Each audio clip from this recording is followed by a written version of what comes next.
اللہ نے انسان بنایا، انسان کے اندر ہر وہ چیز رکھ دی جس کو انسان کی ضرورت ہے، اور انسان کو اللہ نے وہ چیز دے دی جس کو انسان بغیر اس کی ضرورت کے وہ کامیاب ہو ہی نہیں سکتا ہے۔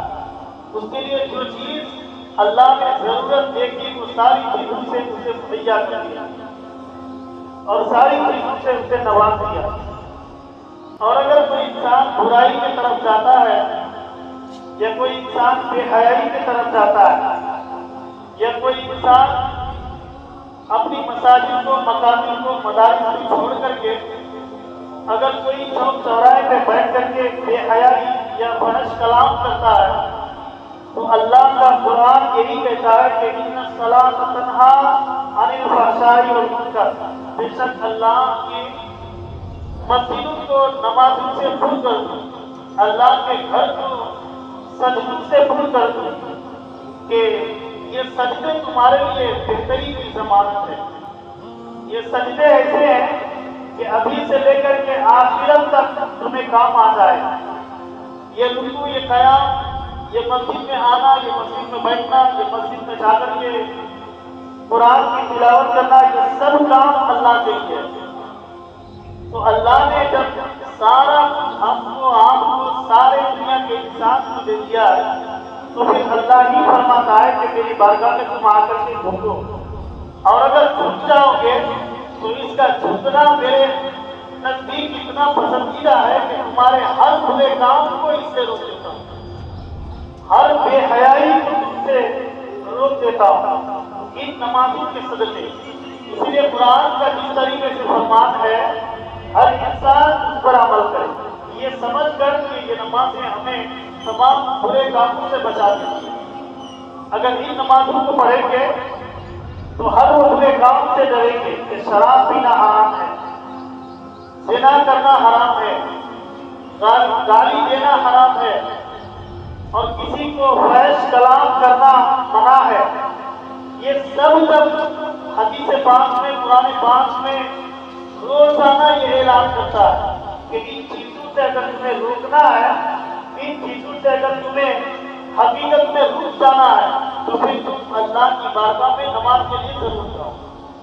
ایک جگہ اللہ کا قرآن بولتا ہے ان الصلاۃ کانت علی المؤمنین کتابا موقوتا، کہ بے شک نماز اپنے مقررہ وقت میں فرض ہے۔ ظہر کا ظہر میں، عصر کا عصر میں، مغرب کا مغرب میں، عشاء کا عشاء میں، فجر کا فجر میں، صبح کا صبح۔ اس طریقے سے ہر نماز کا ایک وقت ہے، کھانے کا، پینے کا، سونے کا، جاگنے کا بھی ایک وقت ہے۔ آپ سونے کے ٹائم پہ کوئی کام نہیں کر سکتے، کام کرنے کے ٹائم پہ سو نہیں سکتے۔ تو جب ان کاموں کو ہم سمجھ سکتے ہیں کہ ہمارے ان کاموں میں ہم دوسرا کام نہیں کر سکتے تو پھر نماز کا جو وقت دیا گیا ہے، اللہ رب العزت کا جو قرآن بولتا ہے کہ ہمیں اپنے مقررہ وقتوں میں نماز ادا کرنا چاہیے۔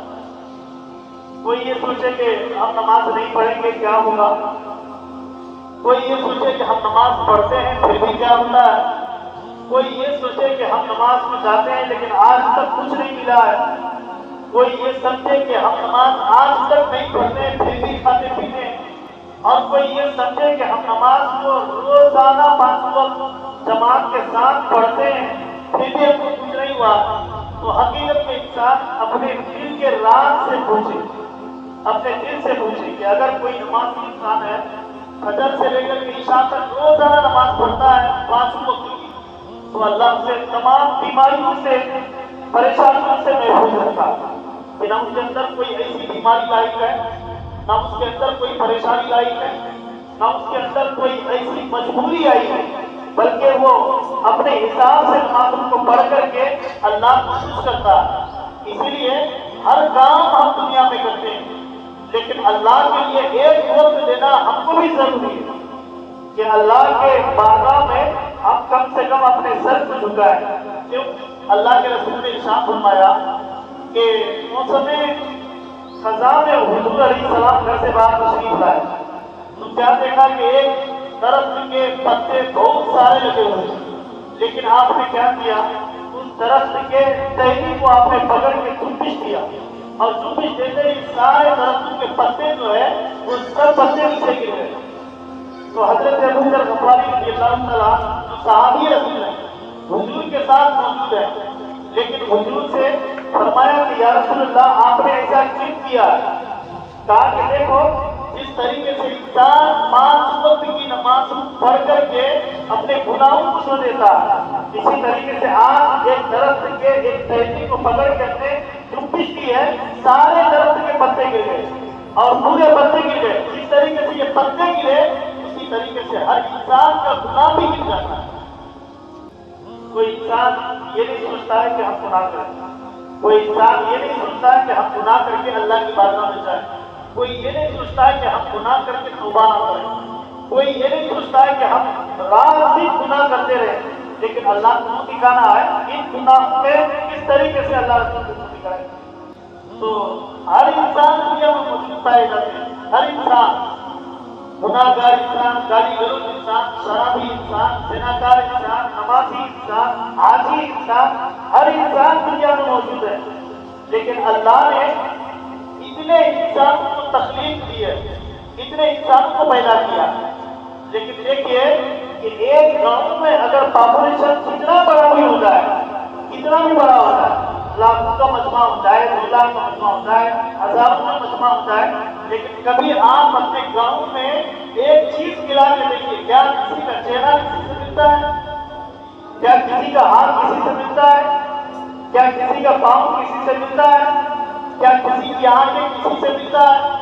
کیا کسی کے کان، کسی کے ناک، کسی کی زبان کسی سے ملتا ہے؟ نہیں، بلکہ ان چیزوں کو اللہ نے پیدا کیا ہے. اللہ نے یہ بھی فرما دیا، اللہ کے رسول نے یہ بھی بتایا، چہرہ تو ایک بارش کا ہے، ایک بارش کا چہرہ ہے.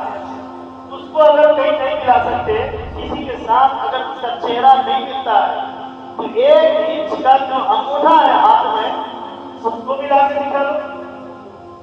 اب یہاں سے ایک مثال ہم آپ کو دیتے ہیں کہ جس طریقے سے حدیث پاک میں ہے کہ ایک بارش کا چہرہ اگر کسی سے نہ ملے تو ایک انگوٹھا جبکہ 1 انچ کا ہے، اس انگوٹھے کا جو تھم ہے اس کو ملا کے دکھا دو. کوئی بھی ایک نشان کسی دوسرے نشان سے نہیں مل سکتا، کبھی نہیں مل سکتا. تو اللہ نے کس طریقے سے ایک انسان کے ایک تھم کو بنایا.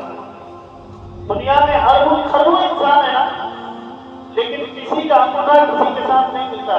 اب ایک بنیادی مثال، آپ آدھار کارڈ بناتے ہیں، آدھار کارڈ میں آپ کے گاؤں میں پاپولیشن کتنا ہے، لیکن کسی کے تھم میں آپ جا کے اپنا تھم لگا کے دیکھیں.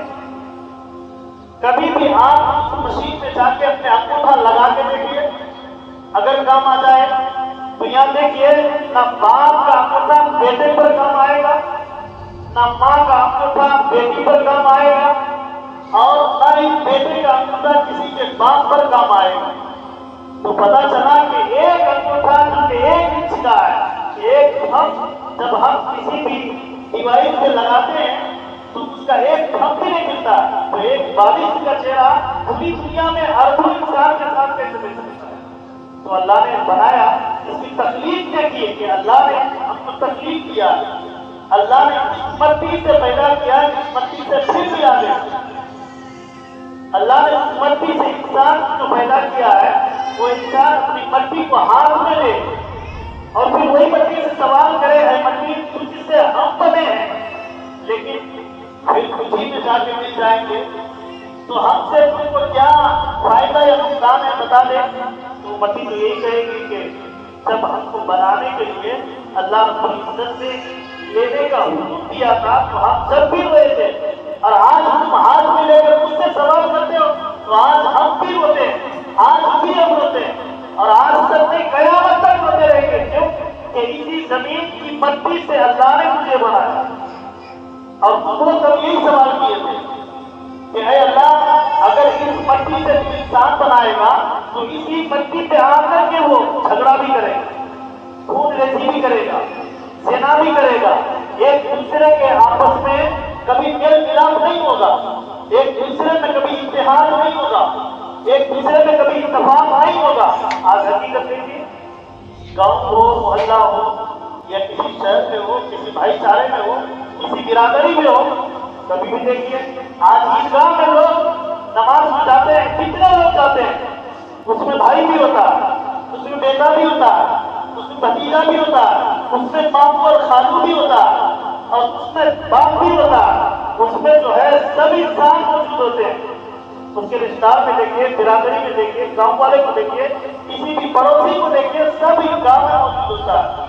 لیکن اللہ کے رسول نے فرمایا جب عیدگاہ سے نماز پڑھ کر کے تم فارغ ہو جاؤ، فراغت تک پہنچ جاؤ، تو سب جو اپنے آپس میں ملو اور گلے ملاؤ. تو وہاں دیکھیے گا آپس میں بھائی کبھی نہیں ملتا.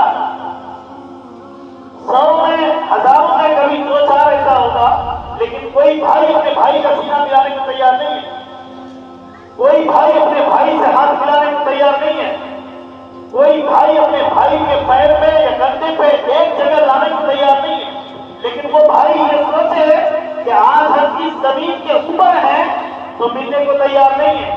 آج ہم اس زمین سے اپنے گھر کو چھوڑ کر کے عیدگاہ تک آئے ہیں، رسول کے فرمان کے مطابق ہم سنت پر عمل نہیں کرتے ہیں، لیکن کل مر جائیں گے تو وہی بھائی پھر قبر کے بازو میں رہے گا. تو پتا چلا دنیا میں جب تک سانس رہی، جب تک انسان کی آنکھ رہی، جب تک پیر ہاتھ سب چلتے رہے، ایک ساتھ نہیں رہ پائے. اور جب مر گئے تو لوگ خود کہتے ہیں یہاں بھائی ہے، یہاں بڑا بھائی ہے، یہاں چھوٹا بھائی ہے، یہاں باپ ہو، یہاں برادری ہے، یہ برادری ہی میں ہوگا.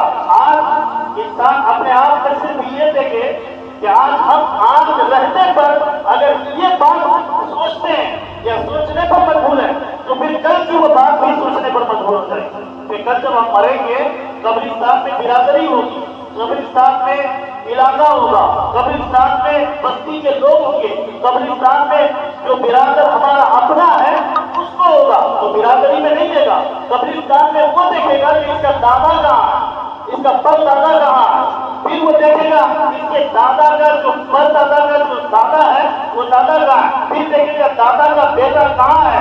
پھر دیکھے گا باپ کا بڑا بیٹا کہاں ہے.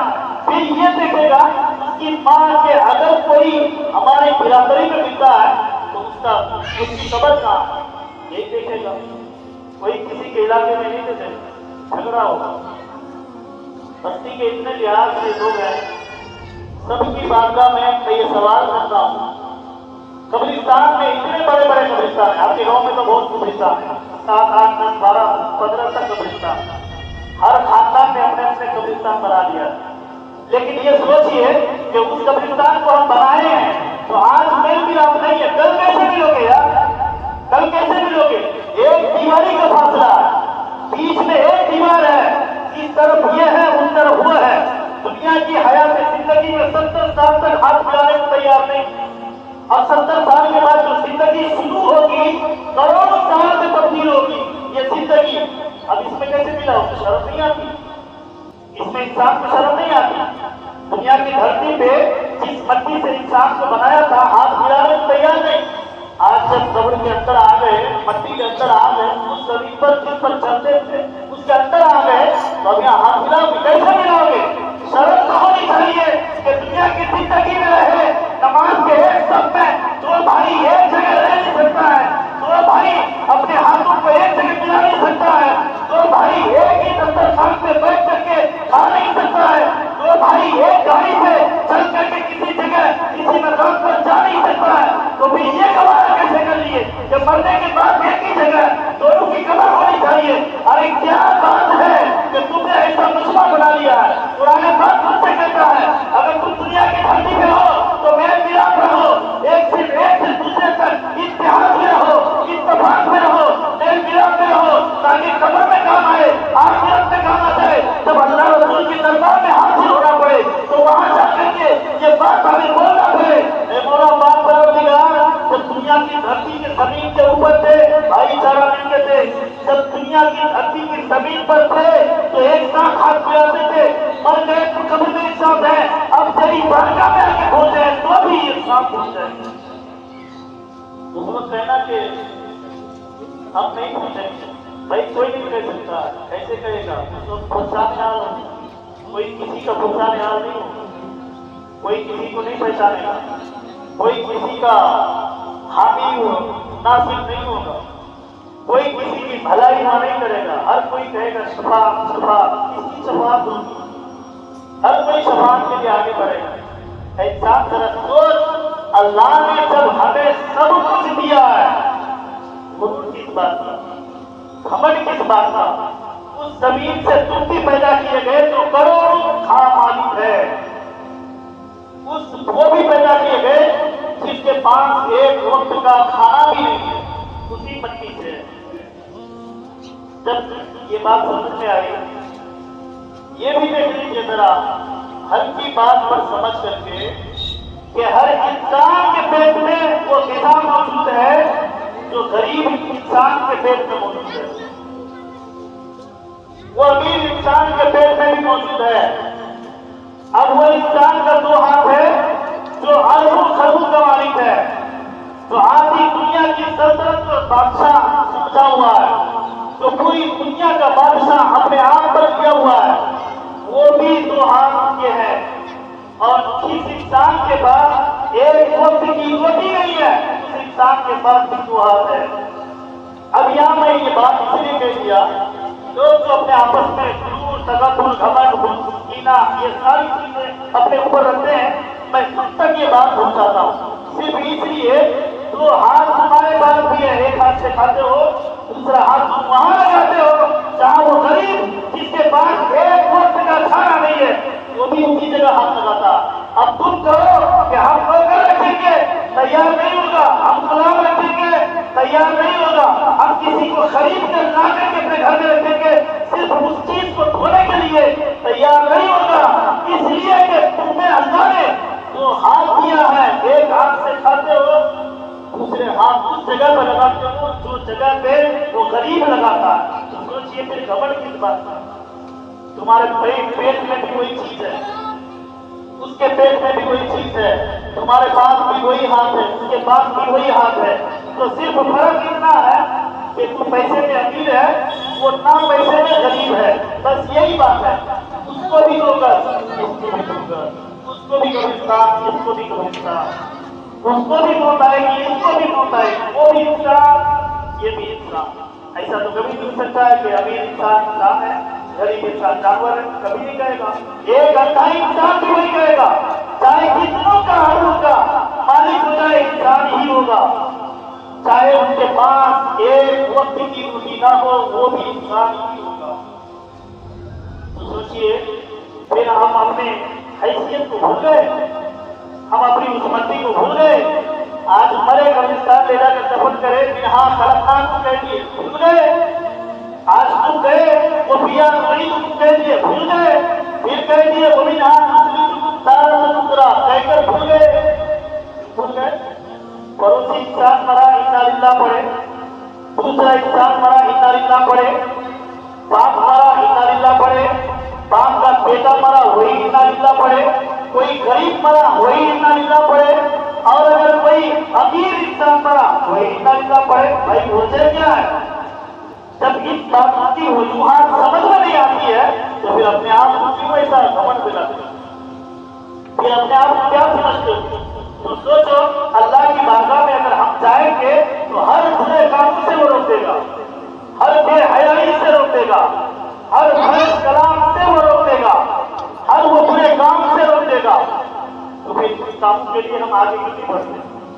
آج میں نے جو آپ کو مثال دی ہے، ایک انچ کا انگوٹھا کسی انسان کے انگوٹھے سے نہیں ملا، کسی انسان سے نہیں ملا۔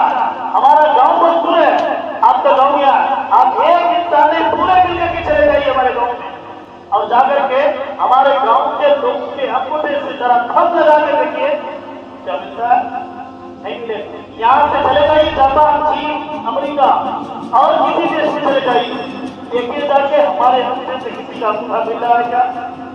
نہیں مل پائے۔ ایک انگوٹھے کا فرق تو اللہ نے رکھا ہے، تم ایک لائن کو دوسرے لائن سے نہیں ملا سکتے، تم پھر اپنے چہرے کو دوسرے چہرے کے ساتھ کس طرح ملاتے؟